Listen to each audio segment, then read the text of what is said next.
Osibye munafe yebazibwe Katonda akukumye leero 25 tutwaliza omwezi ogwokuna kadde kagataliko nfufu nkwebaza okulabuka TV nze kuteesa jujulya munsi ne Mebo mulungi katsoke kuwa bikulu ebigalimu tekulinanye era kasita yagambye kande omukazi addukidde mbobuyinza n'aloopa bbalo akumuzira bwe muninyako nga nkuba kunjagaza ono nanjagaza oli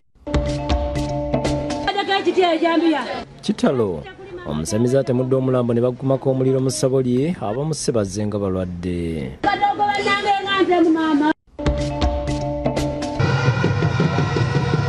Pulezidenti aguddewo ekisaawe ky'Nakivubo alagidde Hamu akyeddukanyiza okumala emyaka 49. Through the collections and also the other businesses. Omutabani avodde abakulu b'ekika bamugobye essabo obwavu bubalondoola bwe bubatawaanya. tukulanga mwavu alina ennaku embi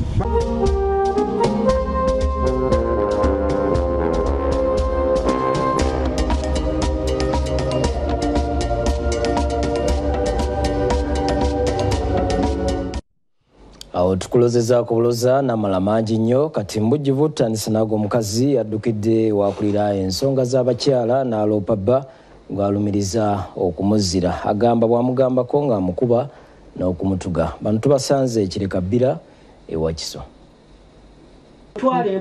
Nakabuye Amina yadukiri wavunanyizibwa ku nsonga z'abakyala Christine Nampere w'ekireka bbira mutaze ku bbasi Bukusi Robert asusiza okumukuba emigo Nampere naye atuzza olukiiko abiri bano be bapangisa Nakabuye alumiriza bbo okwagala okumutambulisa abaana be ng'ekiro yabadde amutuganga kino kyavudde ku Nakabuye okwagala okukola omukalo ne bba kyokka n'atandika okumukuba nze ensonga enkulu kunkuba kuntuga kunzitira munondesa abaana bange ate nga togenda sobola balabirira ekisinga okunnuma mu bulamu bwange kunjagaza ono nanjagaza oli gundi akwana neweebuuza abaali balina ssente saabalekaawo okujja okwagala ye Yese Buguza asuse kusaba Nampere abokayina omukyalo nokubasuse okumutulugunya banyina olubale lwenyinza okulaga yantema sowaani nga ntudde mu ntebe nga bwe ntudde bwenti mbadde nsaba nange mu buntu bulamu bwoba osala omusango guno mbadde saagala tusigale ffenna nange njagala muleke nsooke mulekereko obulamu yekka nyigirizibwa ekisusse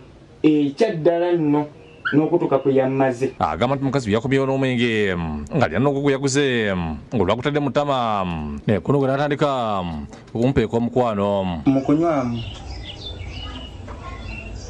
bw'abaako kyakugamba ye ng'omuntu kyaba ayagala owuliriza ensonga sigenda kugibikkula nnyo n'abakyala omukyala yeetaaga nze nga ye ng'omuntu nze sibyetaaga Sebuguzi ayogeddeko nti mukazi we abaana abiri balina Nakabuye akuba ebifaananyi n'abisindikira abasajja ng'abasabirako obuyambi alina essimu ye ya smart alina waasako obuyambi ku mwana omusooka bwe nzaala omwana oyo owookubiri nenkwata essimu ye nga bw'okwata essimu eno bwoti era ekintu kye kimu nga olwedde ebyakoleddwako nga n'ebifaananyi by'omwana byagenzeddewo omuntu aki enamba y'emu eja nasindika ebifaananyi mu bantu ab'enjawulo nesindikira mikwano gya nesindikira baganda bae nebagamba naye nakoze eki nazadde omwana Nakabuye awakanyiza ebyogeddwa abba n'agamba nti ye bw'anywamu abeera asinga okwagalira omukwano era kasita yagambye kandeka wenkulimba nti namuzizzaako engalo nemugaa sigenda kuddamu kukwata kwa mulundi n'oku sigenda kuddamu kunyiga kigambo kyange ku nsonga z'omukwano n'ekyo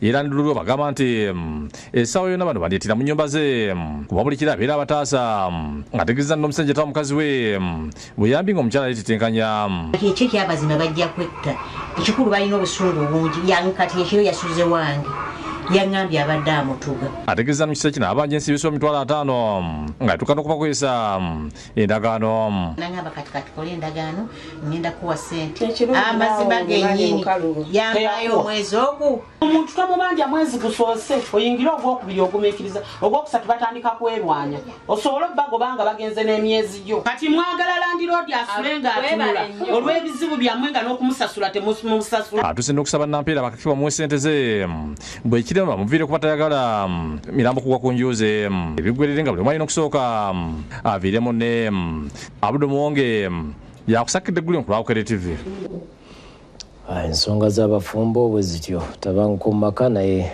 kukaanya na kwogerezeganya. Mawulire amalala waliwo musamize atiddwa mu ntiisa enama mukono. Bamutemye omutwe n'oluvannyuma omulambo gwe ne bagwokeza mu ssabo lye. Ekiviiriddeko kino tekimanyise naye nga kitegeerekese kyaba kikoze bazze nga balwadde abaagala okubasawula. Entiisa ebuutikidde abatuuze ku kyalo Waloga ekisangibwa mu luka gw'e Katogo mu ggombolola y'enama mukono abantu abatannamanyika bwe batemudde omusamize Katali Kabbe Rogers ow'emyaka 35. Bamutemye ku mutwe n'oluvannyuma omulambo gwe ne baguleka mu ssabo eribadde mu nnyumba y'okukijja mwabadde ng'akolera nga bamwambudde engoye era bagwokeza omuliro mu mugongo.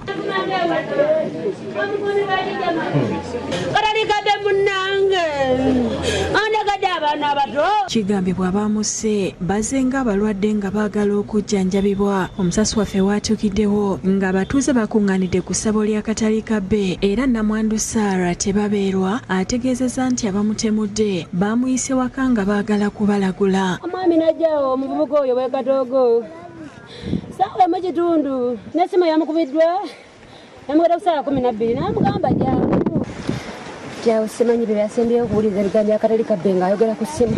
Mulekwa Ssemusu annyonnyodde engeri gy'asanze mu kitaawe. Abantu abakola kijanga kibijja kino ngenda okulaba nono gwe batemete ngenda okulaba taata nanyala nenziruka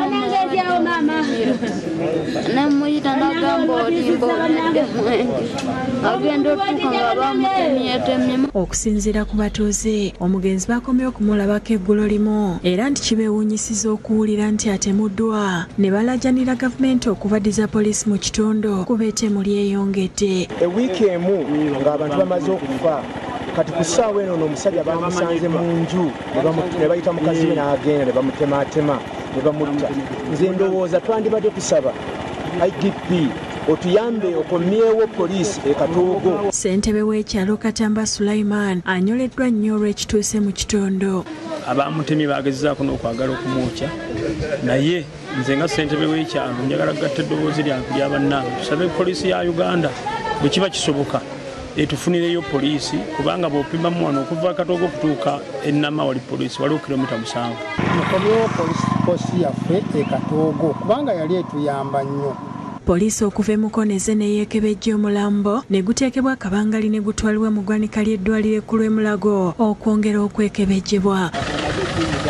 Omwogezi waayo mu Kampala n'emirirwano Patrick Onyango agamba ettemu lino lyandiba nga libaddemu ekkobaane kuba omugenzi basoose kumukubira ssimu. Katutandise omuyigo ey'okunoonya abamuse ne omwana oba omulenzi yamukubira essimu ng'amugamba nti waliwo client amwagala waliwo omulwadde adduse tetumanyi lwaki yadduse kubanga ssimu ye teriiko. David Musika Lyankolo yakusakidde eggulire lino ku Rabukedde TV. Kitalo nnyo tubasaasidde abooluganda lw'omugenzi. Ate President Museveni aguddewo ekisaawe ky'e Nakivubo ekimu ku bisuubirwa okukozesebwa mu kutegeka empaka za AFCON 2027 ezigenda okuteekebwa Uganda, Kenya ne Tanzania. Ekisaawe ky'e Nakivubo kyatandika okuzimbibwa omugagga James Kigundo Hama Enterprises mu mwaka 2017 nga President Yoweri Museveni kukigulawo atuse ku saa 8 ez'emisana. President yanezidde omugagga Hamu n'abakungu abadde okulemeddwa minisita omubeezi w'emizannyo Peter Ogwang, minisita wa Kampala James Kabanda, akulira Kesi Kidoti Saka n'abalala bangi. Omugagga Hamu yakulemedde mu kulamuza President before ebyenjawulo mu badde by'abakungu kiyite VVIP ne executive boxes nguluva yasaza akaguwa akabonera akalagana ekisaawe ky'e Nakivubo kigudde omutongole yamaze. President yasambye omupiira mu bbanga ekikyamudde abantu.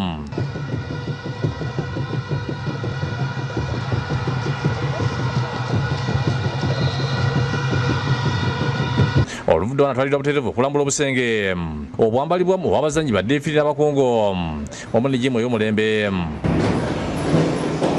ngabaliza okulambula omugagga Miss Kigondo Minister ogwanga yinia project aine ashaba manager wa Ham Enterprises befumbya akufa kamazida kikana era akufulwedde navuza ku bakongo abenjawulo n'okupyana ebifaananye Minister ogwanga yibaziza omugagga Kigondo olw'okusimbisa n'okubaza President Museveni okukigula mu butongole. The dream to have sports infrastructure across the country is one many do not want to invest because of the return in investment. But Ham Chigundu is among the few Ugandans who have labored to invest in the infrastructure development. And I want to call upon the country to thank him for what he has done for this very important aspect today. Akisiza ndi kisabo kinakivu kya kuzanyirwamo empira gya AFCON omwaka 2027. And I want to thank you for commissioning these facilities as one of those which are going to host AFCON 2027. Omugagga Kigondo yebaza President Museveni okumukkirizamu n'okugulawo ekisaawe kino. It's fight for me to simply narrate the story of the hardships I've had when I've got such a project today being commissioned by His Excellency. In reason, we look at substance rather than formation. What matters today is the fact that the project is here and it's being commissioned by His Excellency. Asibana Uganda bano kumigatako mukulakulanya eggwanga. An ordinary Ugandan like me is able to do such a project. If other Ugandans can fall fit, for I have illustrated that it is a reality and yes, it can be done. So if others fall fit, I'm sure, Your Excellency, we shall develop this country, Uganda. Ya President Aldo Mugagga mu buyinza bonna ku kisebe n'agamba nti gavumenti erina kumuyingirira mu kintu kyonna omugagga hamye n'obuyinza okulanirira akakiiko kaddukanya ekisebe emyaka 49 egyasooka okumuweebwa. When Kigundu came, it was a clear idea. There is a government asset called Nakivubo. You lease it to me, I develop it using private money, and then I recover my cost through the collections and also the other businesses I will do around there in 49 years. So this was clear. What is the problem? Ekisaawe ky'ennakivu kimu ku bisaawe ebitunuuliddwa okuzanyirwa empaka za AFCON 2027 zigenda okuterekebwa Uganda, Kenya ne Tanzania nga kituuza abantu 3,000 n'ekitondo. Kiriko n'ebifo bazanyira emizannyo emirala okuli ensero, okuba katena, okumeza volleyball ebikonde nga bagenda kukissa mu lifuti ezitambuza abantu zaako ne hoteri ez'omulembe n'ebisenge ebisulwamu. Kale waawo webale nnyo omugagga Hamu olwa ekyo kyotutuusizaako ng'eggwanga. Ate mu gataliiko nfuufu amalala waliwo omutabani avodde bataata n'abakulu b'ekika bwe babadde bamugobya essabo lyeyazimba ku butaka agamba nti obwavu obuze bubalondoola bwe bubatawaanya. Bino bibadde Ndeeba mu Kayunga bwe batuzza olukiiko okugonjoola ensonga. Abakadde abakulembeddwa Kabengwa Mutwalibwa bawazeewaze mutabani waabwe Yusuf Kibuuka azaalibwa mukulu waabwe omugenzi Ramadhan Kizito okukula kwetta ne bamutwala mu b'obuyinza nti abafuukidde ekizibu okuva lwe yazimba amasabo ku ttaka ly'Ekijja. Bagamba ono yezza oluggya nga n'okugendayo yabasaako etteeka balina kusooka kumutegeezaako. Bino bibadde Ndeeba mu Kayunga Town Council mu disitulikiti ey'e Kayunga era balumiriza Kibuuka y'omu nti olumu yawewenyula nnyina Kibooko nga mulango okusalimbira ku kibanja ate nga Namwandu agamba ku kibanja kuno baazaala Kibuuka kwe yamuleka. Agamba abaana be nazaala sibaawano simanyi oba taata we yafa yamubuulira ekituufu kati nange mbadde njagala olwaleero ngamba abaana abatali baawano n'abaawano naye nga kireete kyonna kyonna kulimbalimba ali nkulumbu aliko emisambwa gy'ataliiko naye nga muzeeyi yamuleka mu maka so Namwandu oyo ali ku bunkenke. Bamulumiriza okwewaŋŋamya ku busika bwa kitaabwe Zubairi Bayiye Ssente ng'ono ye jjajjaawe n'obwakitaawe kukula kwetta era nti akoze ebyambyone bingi. Kasozi yasikira zuba likula kwetta kati oli najja n'ayisaawo ekiki Kasozi tasobola kulabirira abaana kati ye najjawo niyefuula kula kwetta. Maama muzaala Safina Nakirya naye amulojja olw'okumuwewenyula kibooko ng'amuvunaana okulimira ku kitundu kye yamugaana. Yankuba era namuwaabira ne tugenda ne ku poliisi eyo nampita masikini. Teri bunkenke bwe ninanze ensula eri ku maini. Nino singa alina obusobozi singa maama we namugjawo. Bamulumiriza okuleeta byayise ebyokoola so ng'okuva edda n'edda bo tebabyesembereza. Sowa ennyumba etya ye gy'akola ki era naye gy'ayogeddeko nti yaliwo esigaliwo. Bino ebyakifaalu Musinde gwa Nkya Mpologoma kyokka ate nze gwayogera nnyo Sabetono yalina enju etaggulwa ewuwa emyaka kubanga kyali muto kisenge kitaggulwa. Kibuuka bw'asitusa okwanukula avodde bakitaabe n'abakulu b'ekika abamugobye essabo lye yazimba bw'ategeezezza nti obwavu obuze bubalondoola okuva ku buzaale bwabwe bwe bubatawaanya. Amanyi balina okategedde nze famire mwenva owulira ssebo wange bugonya bugagga. Ono atuuse n'okubategeeza nti obwavu obubaluma bulabika kati bubaline mu busomyo nga kyebava bamulwanyisa kuba ssente ye zitandise okumuyitaba. Bagamba nabagoba nze bakuuma ze baliisa olyoka okola omukolo nga njagala enju enyine mutokula nga mwavu alina ennaku embi yalowooza eba ewedde okategedde twaga enju efaanayo naye omunaku kubaza mufamire ennaku alowooza neba ekoze ki ewedde. Abasabye bamuveeko nti kuba lubaale waabwe yamusiima era nti bamunoonyeza okumala ekiseera naye ng'abeesamba. Badira lubaale nebamugayaalira nanyambala buli omu yadduka mbanoonya wuwe ebakola loosi. Mu lukiiko luno mbayise Collins Kafeero ow'amaka n'eddembe ly'obuntu abalungamye ku mateeka g'ebyobusika era ng'ono alagidde Kibuuka okuwa abamuzaala ekitiibwa ne bw'aba abasinga ssente. Omukisa ogujja kuki bano genda byakifaalu byebuteeka eri ewuwo makaago.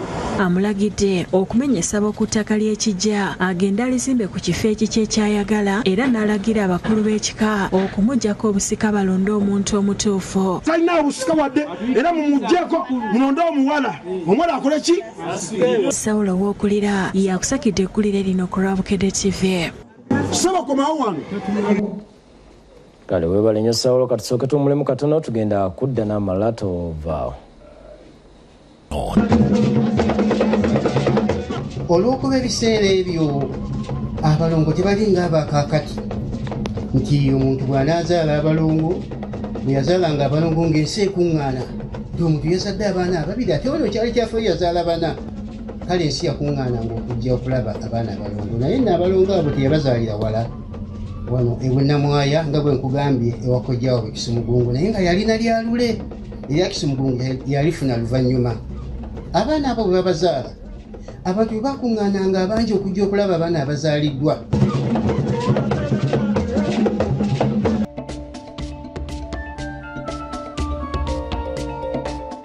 Kulikayo omukumulamu okwo mawulire amalala kulira akakiiko akalwanyisa emivuyo gy'ettaka mu State House. Retired Brigadier General Moses Luchams asazeewo eggoye ku ttaka ly'ab'Emmamba erisangibwa e Kamengo.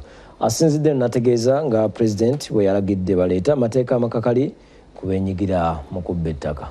Pulezidenti Yoweri Museveni alangidde nga bagenda okuteeka amateeka amakakali era ababeenyigira mu kubba ettaka okunyinnyitira ebitundu by'eggwanga ebitali bimu. Ku maka gwa Pulezidenti ak'eby'ettaka n'obutonde bw'ensi aka President Task Force on Land Matters and Development Brigadier Moses Luchams. Amateeka amakakali gagenda kuvaayo mu by'ettaka. Bannaffe abalowooza nti obugagga banaabujja mu ttaka bwe tunaabasobola. Ategeezezza n'ensikano gye baddemu ne Pulezidenti gye bavudde kwerangirira olutale eri ababbi b'ettaka nga banaakwatibwa bakugulako emisango egy'amaanyi.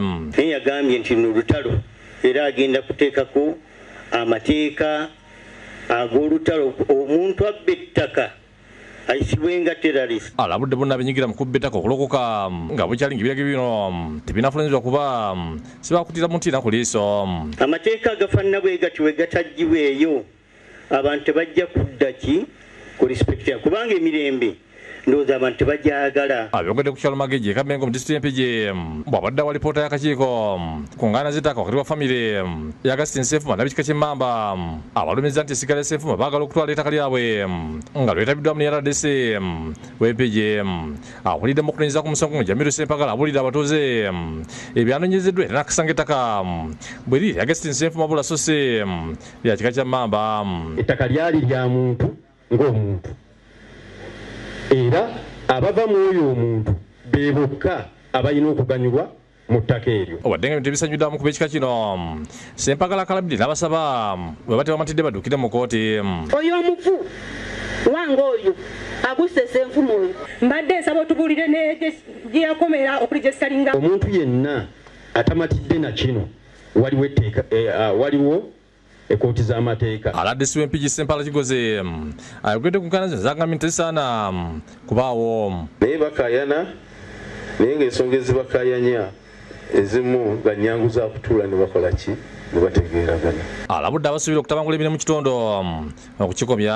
Abanga ensonga temugisobole mugejjako ng'obudde bukyakola ki nga bukyali ettaka lisibya ate lisibya emyaka egitali gya kuzannyirako. Brigadier Bikyambuzi asabye abantu okweddako ku nneeyisa baleme kutwalibwa na byanfuna. Empisa mu bantu ziweddewo okwagala ebyamangu okwagala obugagga obwamangu bwe butuleetedde ddala akacwano. Yongedde ebitundu ebirala Empigi ngenda akutta omu ku basinda abagambye okwenyigira mu kuseeremerera abatuuze. Ani abakitwala? Nani zero truck esinzeewo? Ani asinzeewo? Tubadde tulwanagana ne muluma wano kati kwekunta. Kyama nennyini yeetaaga yaba anoonya abantu. Omukadde oyo nze wentandisa otegeera naye waliwo ofisi yonna gye twali tutuddemu nze ne nkuwa ekiwandiiko ekikukkiriza okusenda wano oba okutwala ekibanja kino. Disane Mutyaba yakusakidde guli nkulaawukire TV. Ate Eklezia Katolika erangiridde omwoleso gw'ebisigalira by'abajulizi ba Uganda 22 abafiirira eddiini nga beeteekateeka okujaguza bwegiweze emyaka 6 bukyanga abalangirirwa mu lubu lw'abeesiimi bakuŋŋaanya n'ebisigalira byabo ebyasigala mu ggwanga lya Roma. Bino Ssaabasumba Paul Ssemwogerere abibuulidde bannamawulire ku kitebe ky'essaza ekkulu Kampala e Lubaga. Mu 1964 Papa Paulo w'omukaaga yalangirira abajulizi ba Uganda 22 mu lubu lw'abatuukirivu olw'okufiiririra eddiini yaabwe. Mu bano mwe muli omujulizi Kalooli Lwanga, Matiya Mulumba n'abalalira bwe twogerera nga giweze emyaka 6 bukyanga balangirirwa. Leero Eklezia Katolika erangiridde omwoleso gw'ebisigala by'abajulizi bano okwongera okubamanyisa Abakristo okwetoloola Uganda n'ensi yonna. Mu bbaluwa entongole esomeddwa Ssaabasumba w'essaza ly'eggulu omulonde Raphael Wokorach mu lukuŋŋaana lw'abannamawulire Lubaga annyonnyodde ku nteekateeka eno era nti baakukomyawo n'ebisigala byabo ebyasigala e Italy ne Bungereza. This important exhibition will feature rarely seen archival documents that illuminate the lives and the deaths of the holy martyrs. Wokorach alambuludde ku mikolo egy'enjawulo ekigenda okukolebwa omuli misa n'okubitambuza okwetoloola eggwanga. We set out to open this historical exhibition on the Uganda martyrs to the general public in late May 2024 at Uganda Martyrs University, Lubaga campus. We will receive the first order miraculous relics from the missionaries of Africa in mid-October 2024. Yeebazizza bonna omuli ne gavumenti olw'akaweffe gwe bakoze okulaba ng'enteekateeka eno ebaawo. To thank His Excellency the President, the government of Uganda and the state institutions which have considered to offer all the necessary support to make this endeavor a success. Ssaabasumba w'essaza ekkulu eri Kampala Paul Ssemwogerere ayogedde ku bukulu bw'abajulizi eri Eklezia ng'agambye nti kyakulabirako era abantu bangi babayikiddeko naddala okunyweza okukkiriza kwabwe. Kakati tosobola kwogera ku Bukristu nga toyogedde ku bajulizi ba Uganda ate teri atamanyi Uganda olw'okubeera abajulizi ba Uganda abawayo obulamu bwabwe ne bakola ekikolwa eky'obuzira ekyokuwaayo obulamu bwabwe okubeera mukama waffe yesu kristo. Omuteresi w'ebiwandiiko mu Eklezia Father Antonio Musuubire agamba nti Eklezia ekola butaweera okuzimba etterekero ebisigala bino we binaakuumirwanga abantu basobole okubirambula. Ogwokutaano nga guggwako ndowoozawo nga mu 2026 olw'ekizibu nti tukyanoonya ensimbi okusobola okulaba nga tutandika naye nga we tubazewe kujja okutandikira. Ensimbi ezisoba mu buwumbi 10 ze zeetaagisa okutegeka omwoleso guno okugenda okubeerawo ku nkomerero y'omwezi ogwokutaano era nga gwa kumala ssabbiiti 2 ku kiggwa ky'abajulizi e Namugongo. Zino ze tunoonya ziyinza okumuyikiriza ku buwumbi nga 10. Kasita tunaafuna ensimbi mu bwangu ddala tujja kgenda eri emiryango miggule batulindiridde enteekateeka twazikola dda. Disan Mutyaba yakusakidde eggulire lino ku Rabukedde TV. Ate nga tukyeyongera n'ebika by'amazzi ageeyambisibwa oluvannyuma lw'okwemwa gamanyiddwa ennyo nga aftershave. Mu kanyomero k'omukenkufu Nyanzi Julius olwaleero akulaga bw'omukola okuva mu glycerin afiika ng'okoze biodiesel.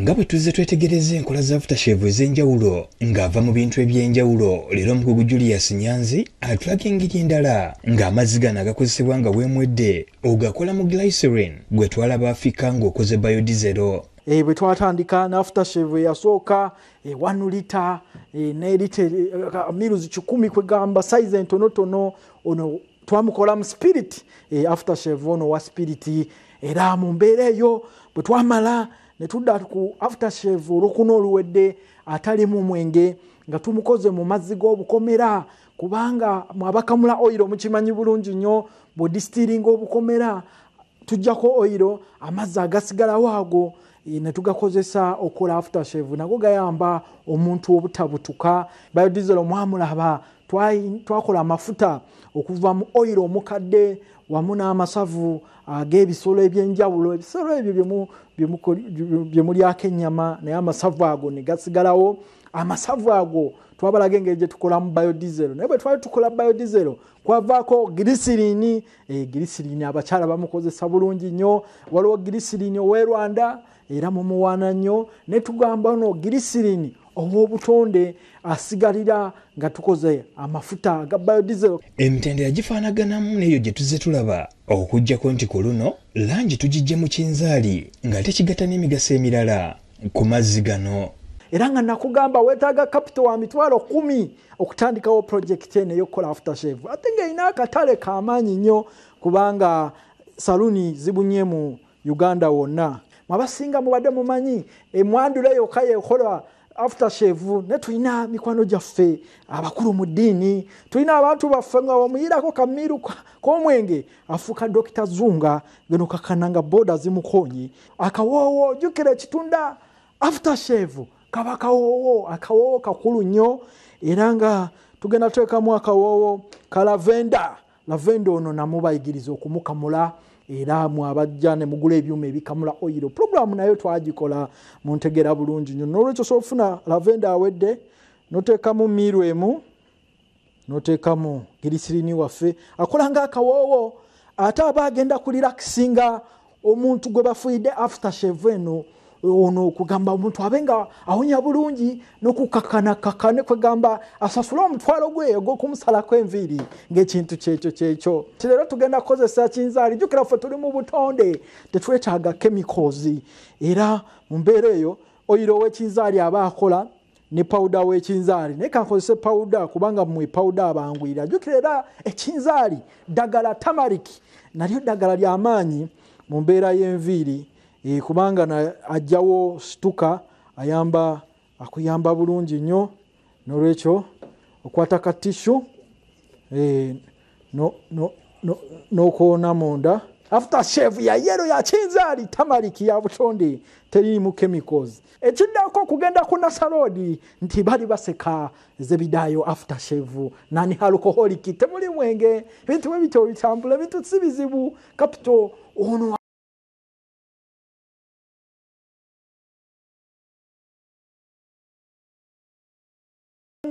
abantu abafuna kye bayita ingrowth waliwo abantu bebasala enviiri oba ne bamwa ebirevu ogera okulaba ate ng'obwoya bukulira mu nnyama oba ng'enviiri zikulira mu nnyama kye bayita in hair growth biruma buleetako obutulututtu wonna ne wazimba ettama ne lizimba nga wamuluma era emoisturinga waliwo omuntu amala okumwa ebirevu oba okusala enviiri okulaba nga afunye n'oluvuvuvu n'olowooza nti ekyoto atambula nakyo kumbe bambi yafuna reaction naye aftershave eno eba nnungi nnyo wamu n'omuntu oyo yenna asiyibwa ali sensitive waliwo abantu bafuuyira aftershave ey'omwenge yenna n'afuna bye bayita laser bumps oba ebisukko ne bikwata eno emabega ebigodogodo musajja bambi yali gentleman n'agamba what is this kiki kino ekyantuukako nga aftershave yeyakireeta n'olwekyo tulina okuba abayiiya tubayiize product bweziti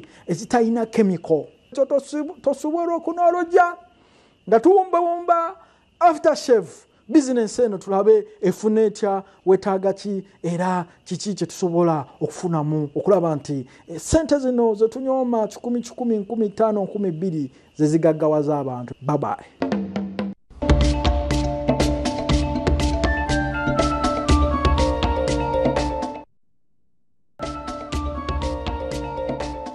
Kwebaza okubeera naffe mu katali konfuufu amalala libadde sanjerere ng'abayizi 402 abadde babangulwa mu bbanguliro lyasibwawo Pulezidenti Museveni e Kabale batikkirwa. Omukolo ogukulembeddwamu omumyuka wa Sipiika Thomas Tayibwa alaze obukulu bwa Paalamenti okwongera okuwagira enteekateeka ya State House ey'okubangula abavubuka mu by'emikono. Omumyuka wa Sipiika Thomas Tayibwa alaze obukulu bwa Paalamenti okwongera okuwagira enteekateeka ya State House ey'okubangula abavubuka mu by'emikono mu ngeri y'okulwanyisa ebbula ly'emirimu mu ggwanga. Tayibwa asabye abavunaanyizibwa ku by'ensi mu State House gyene baleke ayanguyeeko okutwala embalirira y'obumbye ekome bwe beetaaga okussa ebifo abavubuka abeera bamaze okubangula bakolera emirimu. 9 biliyoni 10 ez'okuteekaho amakorere ag'okubagana Narish Common User Facilities tureetere ekipapula tuzikuye. Tayibwa nga imbaka wa Luhinda North Emitoma abyogedde ku matikira agabadde ku kigeze Presidential Zonal Industry Hub e Kabale yebaza President Museveni enteekateeka eno egenderwamu okujja abavubuka mu bwavu. Leka tulwanise obworo hoona batwire enguudo batuheereza amashanyarazi twayega batu amarwariro batuheereza ki habwaki tutarakozesa obwire bwite. Abayizi 402 be bateekeddwa mu muteeko ogusooka n'ogwokubiri nga ku bano 203 babadde bawala bano bakugusa mu kutunga okusiba enviiri okubajja okuzimba okwokya omuliro okukola engatto n'ebirala. Ye minisita omubezi ey'amakolero David Bahati yebazizza aba State House olw'okutuukiriza ebiruubirirwa bya Pulezidenti Museveni olw'okussa ebifo ebibangula abavubuka. I'm very happy today, Right Honourable Deputy Speaker, that his vision has been fulfilled because equipping these children is part of the transformation we are talking about. Ate baleki agambidde ekiruula kya Pulezidenti ky'okusobozesa abavubuka okwetandikira emirimu. Ekyamaanyi kika kirina okukabinga criminality ekyo n'emitwe embi eyabeera eri omu matawuni abo abaana obutagira mirimu. Abatiikiddwa buli omu abeeredde ebbaluwa okuva mu Directorate of Industrial Training ng'omukungu okuva mu kitongole kino John tuli amusibira bwalambulula. They went through an occupational competence-based assessment that was conducted by DIT in all the hubs within the country. Abayizi abatiikiddwa boogedde buwanguzi batuuseeko. Natandika kukola cakes in a business yange ne bageta Reina Cake House. Then dukola mobile saloon saving center nche kano kanyaho ndikuvugira mfite saloon yanje. Woyine skill yawe you are self-employed. N'omusinga w'olezuru Charles Wesley Mumbere ateneza President Museveni enteekateeka ebangula abavubuka by'emikono ebalwanyisa ebbula ly'emirimu. Omusinga abadde abalekeddwako mukyala we Nyabagole Agnes Ithungo asimayo ku matikira agabadde ku bbanguli lyasibwa Pulezidenti eryalwenzeru Presidential Industrial Hub Mubuko mu Kasese. Eno abayizi 406 batikiddwa okuva mu muteeko gw'okubiri n'ogwokusatu. Omusinga agambye nti ebisita abavubuka eby'omu maaso bitangavu n'enteekateeka eno. I have always believed in the power of education and skill development to transform lives and uplift communities. Ye Minister Mbizi wa Teknolojia Godfrey Kabyango ategeeza nti amatikira gano gawe sobe. Betu Museveni mwaka n'abasombora amabarushe yabale amabaleta hanu ngalengekana yawo mabire ebyo byabamabekora oba nawe kiwo bakayakiryako. Mwere tubandire Museveni omubyala. Abatikirwa baza President Museveni olw'okubawa omukisa. Inagonze weldinga eshanyo in. President Bugenda musimira mtinyoti nyina chindamwa. Kale tubayoza bannafate omukubiriza ow'olukiiko lw'abataka akubiriza abakulembeze mbika okugatta ku nkulakulana y'ebika byabwe bisobole okugenda mu maaso. Okwogera bino abadde mu lukiiko lw'abataka ku Bulange Emmengo ku mukolo kubayingiriza bakatikiro b'ebika 8 n'abamyuka baabwe. Omukubiriza w'olukiiko lw'abataka Namwama Augustine Kizito Mutumba akubiriza abakulembeze mu bika okugatta abazzukulu n'okugatta ku nkulakulana y'ebika byabwe.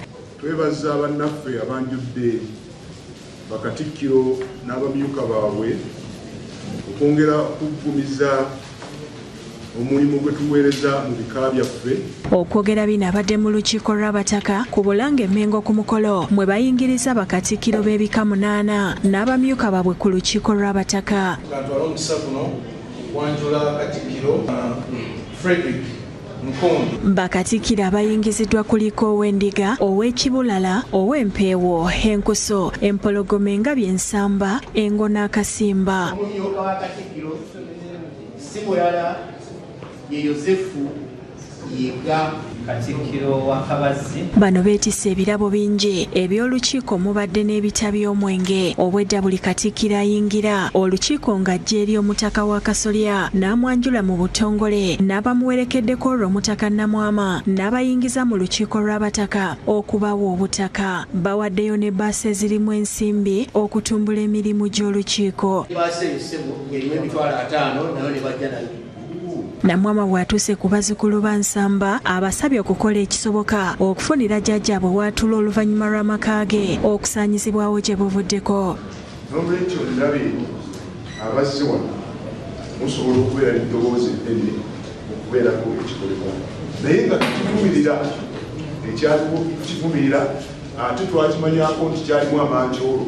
Kino kikkaatiriziddwa omutaka w'effumbe Yusufu Mbirozankya. Omutaka ennyumba tetusobola kubeera mu mbeera yakutuna ku mawulire ng'omutaka ebintu babifumizaawo naye nga bazikube bagabwa ekyenkanidda. Bakatikiro abanjuddwa beeyamye okutumbula ebika byabwe era ne basaba abazzukulu okujjumbira emirimu gyabyo. Naye ng'essawa ya leero tutadde amaaso tugatadde nnyo ku kigambo kyaffe gwe tuyita sseeteeserezo w'olulyo olulangira. Nkowoola bazzukulu bakijje mwenna abeddira ekika ky'empeewo mujje tulabe nga twegattira wamu. Ebika bya Buganda biri ku sipiidi. Tugenda kukola n'obuvumu n'amaanyi ge tusase kati wano okuva mu lukiiko olw'abataka b'Obusolya. Babasabye n'okujjumbira emipiira gy'ebika egigenda okutandika ku Lwomukaaga nga 27 omwezi guno. Endiga tugenda kuzannya entalaganya. Lydia Nakiguli ne Brenda Nanziri be bakusakidde ekkulire lino ku Rabukedde TV. Wow, webale kubeera naffe mu katali konfuufu amalala abooluganda basobedde oluvannyuma lw'ekikomera kya muliraanwa waabwe okuba ennyumba mwe babadde basula n'egwira omwana ow'emyaka 2 n'afa ate omulala n'alumizibwa bya nsusso. Ekisenge okuba ku babadde beebase mu nnyumba y'ejjajjaabwe mu kiro ekyakesezza olunaku olw'eggulo. Imani Kasule w'emyaka 2 afudde oluvannyuma lw'ekisenge kya muliraanwa waabwe okuba ennyumba ya jjajjaabwe mwe babadde. Muganda Shabani Ngobe emyaka 4 yagenze n'ebisago oluvannyuma lw'okuba ekikomera bibadde Namuŋŋoona ng'ennyumba ekisenge kigwiridde ya Numan Jita era nga Buluganda abasimatuse banyonyodde ebibaddewo. Sikirayo omwana bagenze okugjayo omwana omulala nga mufu etwategedde kale oba nga mufu simanyi oba yabadde mufu oba teyabadde mufu naye bagenze omujjano nga takaaba omulala ye yabadde n'omusaayi nga bleedinga ng'akaaba yafudde ali myaka 2 kitundu.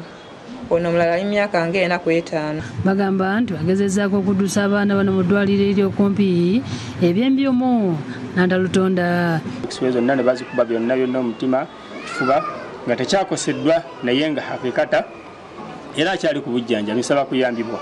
Kwanze kati n'ennyumba njitya ogiyingiramu njatiko ekyaliko ntya nti obasaba yonna eyinza okola okunkuba kuba nange nayitidde kawuzi. Tayewo omugenzi nga Kasirye Bashir ategeeza nti abaye kyajja akomyewo okuva ku kyeyo alabe ku mutabani we gwe yaleka nga muwere bino ebibeereddewo. Era okuva ekkata ensonga eyasinga okunkomyawo ishu yasinga okunkomyawo kujja kulaba ku mwana wange kuba adde awezezza emyaka 2 namuleka mu buto naye obulumi bwe nnina bw'amaanyi nnyo. Nseera kino abooluganda wali ekisenge ekyagudde basibyewo tundubaali nga tebamanyi we kinaaba singa enkuba etonnya ensangi zino ebasanga era basobe nanyikikomera addaabiriza enju yaabwe. Vaayo gy'oli ojje twogerezeganye mu buntu. Sigenda kukusiba, sigenda kukuvunaana, njagala nnyumba yange kudda olw'ensonga tomuziku n'obondompa akawumbi kalamba ye hakikata takyakola ki takyaddawo. Tutuule tumanye ono azizzaawo ate ennyumba ya munne. Abaala obuzibu babutadde ku myala egy'omu kitundu egitali mizimbe era nti nabo bakoseddwa olw'amukoko okubayingirira mu mayumba gaabwe. Obuzibu buvudde ku nkuba etonnya ennyo ey'amaanyi biseera bino ate ng'emyala mibi nnyo mifunda so gira kusasula omuyitirivu nnyo. Bypass awo nga adde bwayise mwala agwazibikira mwala mufunda ekyamazima amazzi mufo ky'okuyitaawo gamaiza gazze mayumba g'abantu. Kitegeregeza nti nannyini kikomera gikubye ennyumba eno ali mitala w'amayanja nga awaka wabeera bapangisa. Kati keyateeka ennaku zino tubadde tulindalinako ajje tulabe then agende ku poliisi balabe ebiddako. Omwogezi wa poliisi mu kampani Emiliano Patrick Onyango ayogedde ku njega eno. Batuyise ne tukola ogwaffe ogw'okunoonyereza naye okunoonyereza kukyagenda mu maaso. Omusango gwa Russian neglect gwaguguddewo. Brenda Namale yakusakidde eggulu eno ku Lwabukedde TV.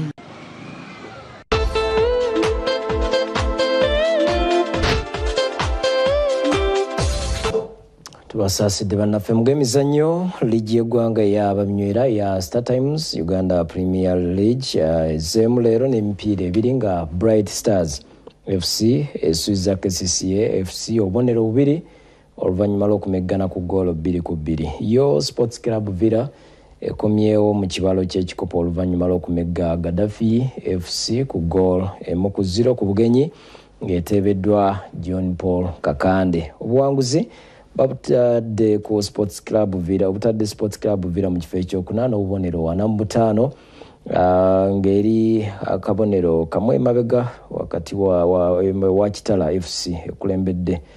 Katulabe golo ya John Paul Kakande etusiza Sports Club Villa ku buwanguzi. Those are 5 penalties. That's contact. Real contact from Peter Musoke. Right. Lutalo Umar up against Andrew. He's taking his time, picks his point, strikes and misses. Very good save, Andrew Sekandi. Villa have actually been very, very wasteful of late. Sechiganda. Kakande. On the box, Kakande. It's Jonah! Finally, that ball goes in. Patrick Jonah Kakande. Sweet, sweet 8th goal of the season. And the former Uganda Matters University footballer will be celebrating and showing that name. Alihate boba champion b'empaka za University Football League Bankumba University banjulidde abakulu b'essomero ekikopo kibawangudde oluvannyuma lw'okumegga UCU ku ggoolo 3-1 ku final yazannyiddwa ku Lwomukaaga olwedde Lugogo. Oluvannyuma lw'ettendekero lya Nkumba University okuwangula empaka za University Football League nga bawangudde Uganda Christian University ku ggoolo 3-1 olw'omukaaga oluwedde. Olunaku olw'eggulo banjulidde abakulira ettendekero lino ekikopo kye bawangudde. Kino bakikoledde ku kitebe ky'ettendekero lino Entebbe ng'omukolo gwetabiddwako abakulira ettendekero lino okubadde University Chancellor Judy Lubega n'abakungu abalala. Sports w'Enkumba agenda kututumuka kubanga tutandise okuteekawo enkola eya student stadium village. Master plan yafulumye gye tugenda okulaba nga tuzimba sports Wankuma University mu stadium village eyo. Mulimu ekisaawe, mulimu ebisaawe ebya sports zonna endala. Bano oluvannyuma basiimiddwa n'ebirabo okuli ssente ng'omutendesi afunye akadde kamu, abazannyi buli omu afunye emitwalo 15 ate abatendesi abalala emitwalo 3.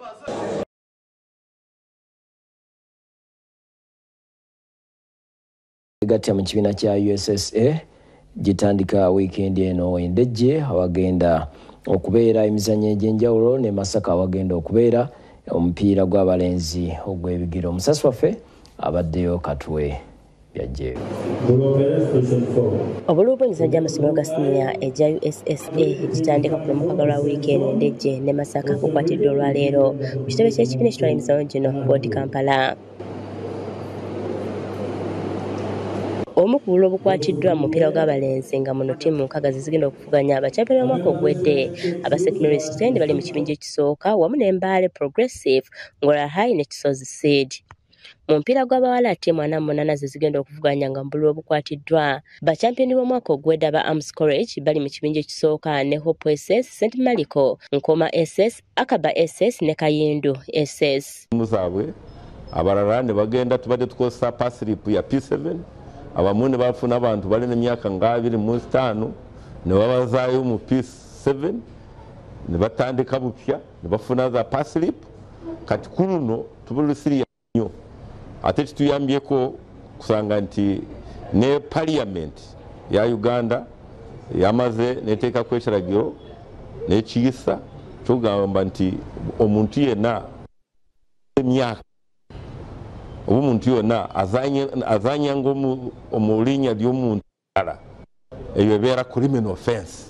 Emizannyo okuli omupiira gw'abawala, rugby 15s, badminton, table tennis kw'ossa n'omuzannyo gwa hockey gyakuzannyibwa ku ssomero lya Ndejje SS ate gw'omuzannyo gw'ensero gwakubeera ku Janani SS Ebombo nga gw'omupiira gw'abalenzi gwakwinjira mu disitulikiti y'e Masaka. Abayizi abasukka mu 14 bagenda okuvuganya mu mizannyo gy'omwaka guno Endejje kw'ossa ne Masaka. Emizannyo gigenda kuzannyibwa okuva ku Lwomukaga lwa wiiki eno gikomekerezebwe nga 6 omwezi ogujja. Joining up the podium, Wela Chitende have been crowned as the champions.